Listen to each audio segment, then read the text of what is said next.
Good evening, everyone. Welcome to League of Leaders. Tonight's Hot Topic Tuesday. Got Al Fragnoli, Zach Sooty. We're going to talk some sports tonight. We got some good things to talk about. Al, we want to start with college football.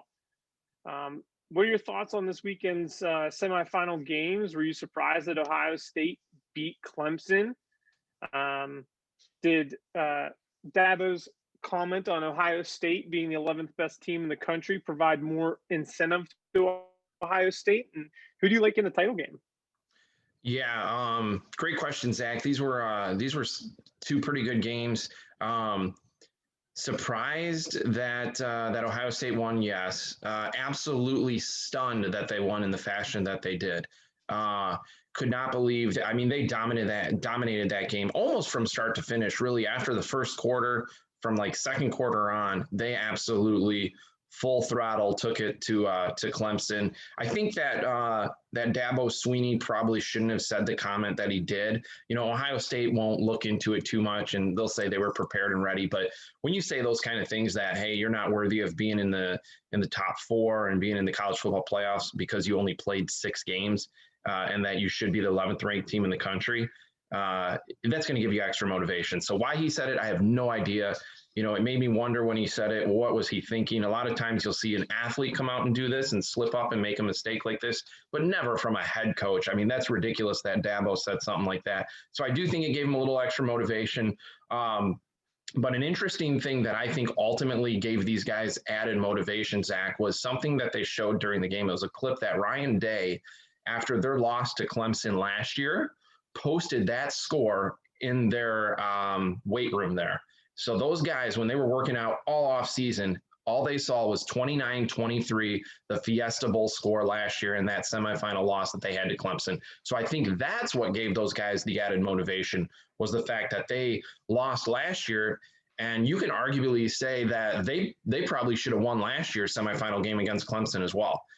They had a lot of opportunities in that game to win, and they settled for field goals, if I remember correctly. So I think that's where the motivation stems. You put it all together. They played an incredible game. I thought they would have no chance against Alabama coming up, and we'll see what happens in the national championship game. But if they're able to put together a performance like they did this past weekend, that should be a fantastic national championship game. I think Notre Dame played pretty well. You know, the score didn't necessarily reflect that, losing by 17, I think it was. But I think Alabama is a fantastic team, and they're having a great year this year, probably one of the best that they've had in a long, long time. I think Notre Dame is still deserving of being in that 4th spot, though. When we talk about that, I know that stirred up a lot of controversy, a lot of people thinking they didn't deserve. I think Notre Dame's made some big strides under Brian Kelly in the past couple of years. I think maybe what they're struggling with here is if they can get a couple outside speedsters at the wide receiver position, some 5-star recruits in the next couple of years, I think they'll be able to compete with the Alabamas, the Clemsons, the Ohio States of the world. But I think the top 4 teams were exactly the top 4 teams that should have been there. And I think that the best 2 teams are now going to be playing in the title game this upcoming Monday. It should be a fantastic game. Zach, your thoughts? So I believe that the top 4 teams were right. I think they got it right. I don't know if with Dabo Swinney's comments, was it extra motivation? I don't think at that level you need the extra motivation. I think it's just a little bit more to kind of just feast to, I guess. Just it gets you just you want to give it to him a little bit more. I don't think it helps you perform any better, but I think it just makes it a little bit more sweet. When you do pull off the win. With the score being posted in the weight room, I think that's the motivation throughout the season to get back to that point and play in that game, to have an opportunity to beat Clemson. I think it's been coaching throughout the season that has prepared Ohio State for that win. So I don't think it was anything that he said that was extra motivation. And does that make Clemson the 12th best team in the country? I don't know. But we'll see. The 4 best teams were in it. I'd like to see Ohio State win it. I think Bama's a great team. But I'm from Southwest PA, and it's Ohio State's close. You root for them, so um, and I know how you feel about that. But I'd like to see Ohio State pull this one out. Yeah, Zach, Columbus is very, very close to me as well here in Michigan, but I don't think I can pull it together and root for the Buckeyes. But there will be a lot of people across the country pulling for them after the surprise win, and Alabama seems to be there all the So time does every that year. mean you're picking Bama? I'm looking for Bama. I think it's gonna be a fantastic game, but I'm pulling for Bama in this one. Trevor Lawrence. We'll touch on this real quick too. Trevor Lawrence always gets a lot of the attention at Clemson. What a gutsy performance by Justin Fields after he took that hit to the ribs and the side of his body there. The way he got hit and leveled on that play, the way he came back and continued to pull through. What a gutsy performance and effort by Justin Fields. Just want to throw that out there. I thought he had a fantastic job and what a great leader he was in that position there. So should be an incredible national Yeah, championship. should he be number one pick? I mean, that was a heck of a performance. It was impressive. Well, he left it on the field, that's for sure. So nobody can question his toughness now, that's for sure. We'll keep on the topic of football, Zach. We'll jump over to the NFL. Playoffs are starting this weekend. We got Super Wild Card Weekend, as they're calling it this year, with the expansion of one additional team in each conference. What are your thoughts? Who do you think is gonna come out of the loaded AFC? Right? I mean, the AFC has got from top to bottom. They are stacked. Some amazing teams. You have a 10-6 Miami Dolphins team that's left out of the postseason picture, which is pretty incredible when you have a record like that. So a lot of great teams over there. Is it going to be Kansas City? Or is Andy Reid going to regret resting some of his players and essentially having 2 weeks off? Who do you think comes out of the NFC as well? Is it the favorite Green Bay Packers, or does Tom Brady still have a little bit of magic left in him? I know how you feel about Tom Brady, so what are your thoughts? So I have a lot of thoughts on the NFL right now. One, the AFC is very impressive. There's some good teams there, but the Buffalo Bills are playing some great football. I mean, they are solid. They're playing solid football. Being a Pittsburgh guy, being from a Yinzer, I'd like to see the Steelers regain the form they had at the beginning of the season, and have that offense that they had. And I think they're capable of doing it. I think resting some of those guys, playing Cleveland in the first round, we'll get to see if they're ready to be the Steelers that can compete with the Bills. As for the NFC, the Green Bay Packers are solid. Aaron Rodgers is just phenomenal. He seems to bring it every year, and somewhat under the radar. He just performs, and I mean, Tom Brady just continues to throw dimes, throw tutters, and wins games. I mean, the guy. How I feel about Tom Brady, but I have mad respect for the guy. I do follow his social medias. I think he's a winner. He's a good follow. So it's not one of those guys I hate, but I said it weeks ago in one of our Hot Topic Tuesdays, and I'd like to see the Steelers and the Tampa Bay Buccaneers in the Super Bowl. I'd like to see the Steelers just not be able to get away from Tom Brady, and maybe once, because he's not New England, they can beat him. So that's where I'm at. Realistically, I think it's going to be Bills Packers. But in my heart, I want Steelers Tampa Bay. What are your thoughts? Who are you rooting for? Who do you like? And Okay. who's impressed you? All right, so I'm gonna pull a Lee Corso right here and say, not so fast, my friend. So your heart is not going to come through on this one, Zach. In my opinion, the Pittsburgh Steelers, I don't think have a much of a fighter's chance in the AFC. I'm sorry to say that. I would say the Indianapolis Colts have a better chance than them, and Do you think they beat Cleveland? I do. So I do think the Steelers beat Cleveland. I think it's going to be a pretty close game. But I wouldn't be surprised to see it shift the other way and go in Cleveland's favor. But I am going to lean with the Pittsburgh Steelers to win this game. But then, they would match up most likely against the Buffalo Bills. I think the Buffalo Bills, to your point, they are playing some great football. I don't think the Kansas City Chiefs are going to. I don't think they're going to win their first game that they play in the divisional round next week, Zach. They're going to probably play the winner of Baltimore and Tennessee. And I think either one of those teams, with the way they're playing football, I think if those teams are healthy going into that game next weekend, whoever wins is going to beat the Kansas City Chiefs. I really do firmly believe that. I think Andy Reid is going to regret not playing his starters for at least the first half of the game this past week. They already have a bye lined up this week. So you've got that bye week to really rest and recover and get healthy. Them having two weeks, essentially 3 weeks, right? Because, you get a week between games anyway. So you essentially have 3 weeks before those guys are stepping onto a football field again. I think it's going to come back and affect them. And if you start off slow against a team like Baltimore, who's got a pretty darn good offense with Lamar Jackson, you're going to have a hard time trying to catch up to them. And the same thing with Tennessee Titans. They can easily go on an 8, 9, 10-minute drive by handing the ball off to Derrick Henry and letting him get chunk plays for 3-4 yards every play and run down that field. So I think if you get behind on either one of those teams, you're going to be in trouble. And I do ultimately think that the Buffalo Bills come out of the AFC.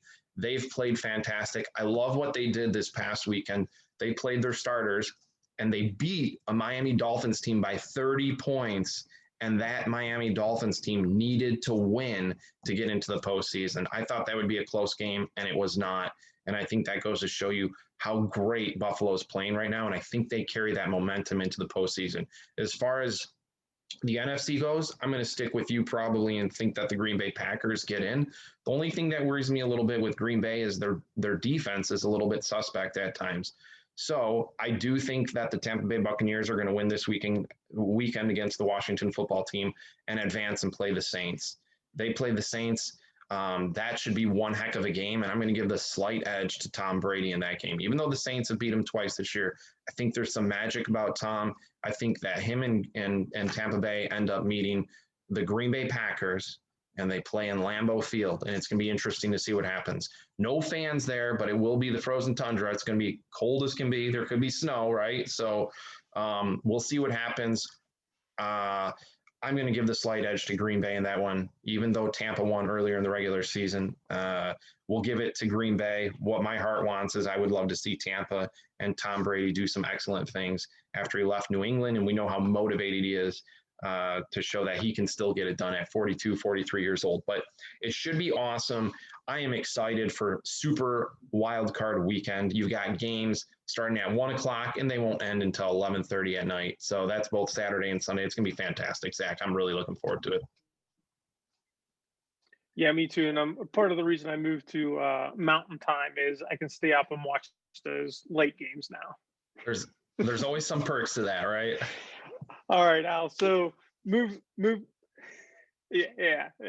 So moving on to the next topic. Going back to college sports, should college athletes be able to get paid? Do you think the NCAA is going to allow this? And are we heading in the direction of pay to play? Yeah, so that's a great question, Zach. So, if you were to ask me this probably 3, 4, 5 years ago, I would have leaned with no. I would have said, college athletes already have the added advantage with getting a college scholarship. And we all know how expensive college is. And being an athlete, you have the benefits of getting that college scholarship to pay for your tuition, which is essentially is your pay, right? When we look at it right now, you just look at the numbers that are thrown out there. I guess with COVID and everything, back in March, April, there were some figures that were thrown out there. And I believe the number was 400, maybe I'm wrong. Maybe it was $4.5 billion.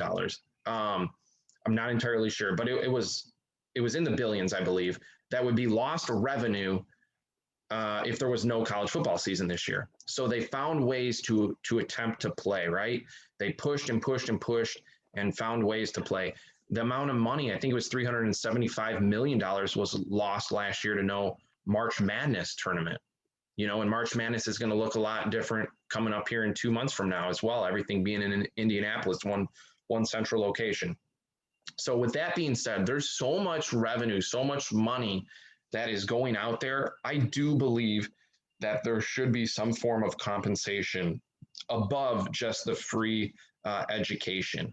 I think it would be challenging just due to the fact that really the only sports that generate large amounts of money and revenue for these institutions is college football and men's basketball. So I don't know how they would go about it, Zach. But if you look at it, these athletes can't even create a YouTube page and get a certain number of likes and get paid through that.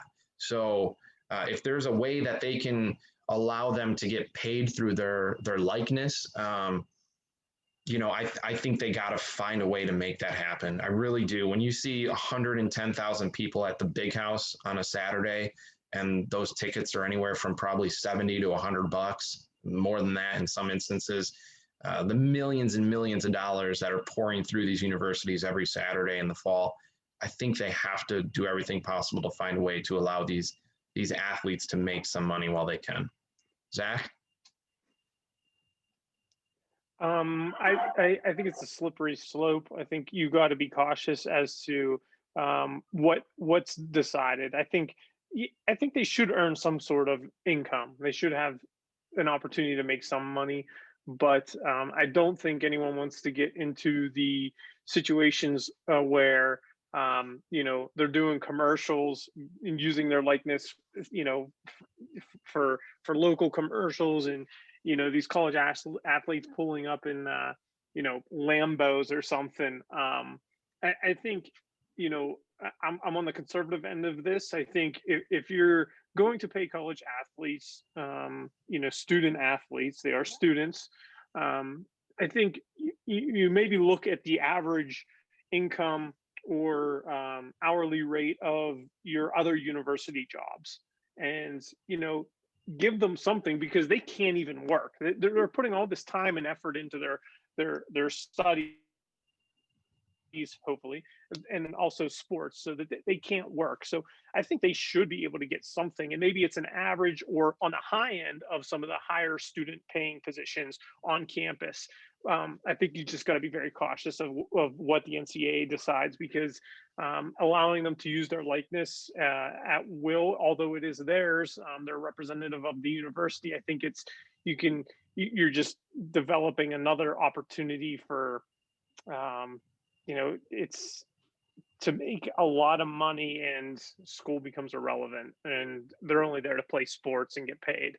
So I think I like the college aspect of it. I like that they're student athletes, and once you start paying them, they become less students, more athletes, and it's a fine line, and it could be very, very dangerous. So I think they need to do something, but I think they also, people much smarter than me can make that decision. But I think it's important that it's more on the conservative side, so that we keep the integrity of the student athlete, the collegiate athlete. Very, very valid point, Zach. So maybe one way to potentially solve this issue would be to tie in their pay somehow towards their GPA and their grades. That might be something that the NCAA or specific universities or institutions might consider. But I do agree with you that you do need to be careful. You do want them to get good grades, focus on school, and focus on sports, and not just focus on the bottom line. But maybe that's a way to at least start and to try and implement a pay-to-play type of structure here. But it'll be interesting to see. I do think we're probably, within the next 5 years, I think we're going to see some moves and some changes occur with college athletes. It'll be interesting to see what happens. Zach, let's wrap it up and go right back to the NFL real quick. This just made the news after Sunday night's a game here. So we saw this come out yesterday in the sports world. The Eagles coach, Doug Peterson, pulls Jalen Hurts in a really, really tight game. Obviously, it meant everything for Washington. They needed to win to secure the really challenging division out there, the NFC East. 7-9 gets you in the postseason there. Had they lost, 6-10, New York Giants would have got in. So we see Joe Judge New York Giants football coach, I believe he's in his first year, come out and criticize the Eagles organization for pulling Jalen Hurts and not really competing in that game. What are your thoughts? Is Joe Judge in line here? Is he out of line to really question the integrity of Doug Peterson as a coach? What are your thoughts on this?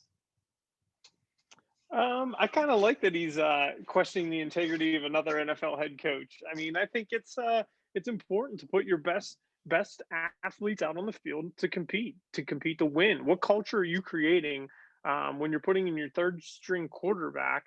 Um, Whether to throw the game or not, it certainly was perceived that he was throwing the game to move up a couple spots in the NFL draft. And from what I understand, I think ninth pick to sixth pick, maybe. Um, I'm not exactly sure of that, but still, just even if you move up to the third or fourth pick, I mean, the integrity or the culture you're creating in that locker room uh, could have a negative impact for years to come, and the players that you're going to coach next year, and the team that you're going to try to lead next year. And for the Giants coach, first year head coach Judge, I think he's created a culture of a team that cares and they want to win, and he's kind of turned the tides there.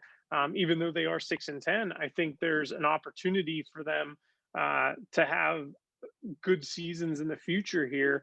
And I think they're passionate, and I think he spoke out of a place of passion that his guys will never lay down. He'll never put in a third string quarterback to get a couple draft spots, and that's the culture he's creating. So I think there's just a difference in opinion on what each organization values.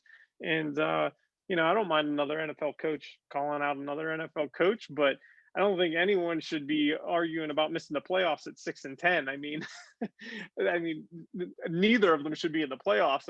If realistically, at 7-9 or 6-10. So, um, playoff spot or not, I don't think you should pull a Jalen Hurts, who's possibly a future piece of your organization, to see what a third string quarterback can do. And then it's perceived as throwing the game. So that's just my personal opinion. We talk about integrity of the game. I think that decision lacked integrity, and I don't disagree with Judge. What are your thoughts?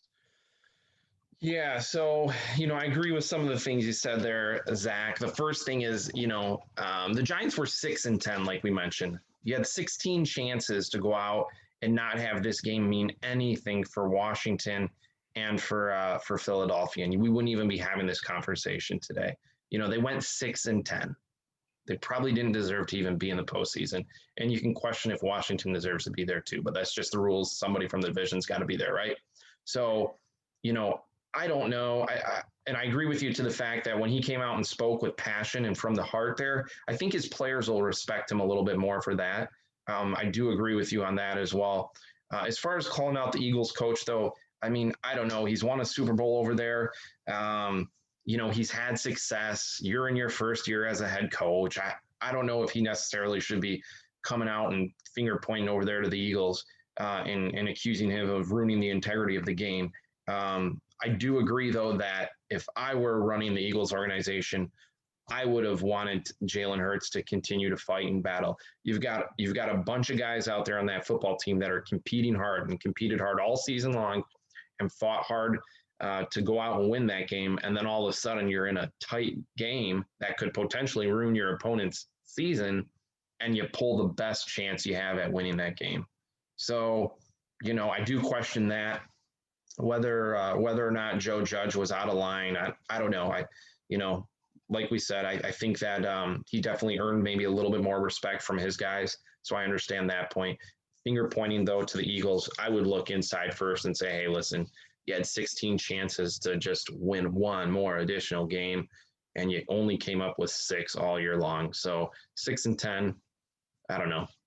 So we'll see what happens. What'll be really interesting is these teams obviously play each other twice every year. It's going to be interesting to see that first matchup next year, if there's still some hatred going on out there on both sidelines, or if it's all forgotten about. But it'll be interesting. So Agreed. Anyway, that wraps it up for Hot Topic Tuesday. We thank everybody for tuning in, and we hope you join us this Sunday as we bring in our next guest, and we hope you tune in next Tuesday as well for Hot Topic Tuesday. Thanks, everybody.